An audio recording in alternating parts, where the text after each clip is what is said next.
Hey everyone, this is Gerri. Today I'm going to give you a little bit of instruction on how to get that bright and airy feeling to a picture. This is something you can do right in Lightroom, and let's start right now. So you're going to come to your picture and you're going to go under your tone curve. You want to make sure you're on the point curve of linear. And you're going to come up here and you're going to grab your lights. So how do you know if you're on your lights or darks? So just kind of pay attention to see right below my mouse, it says darks.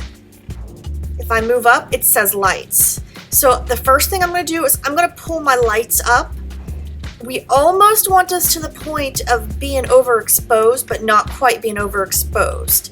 So you just want to keep pulling up until you get that bright and airy feeling. You can see we're there.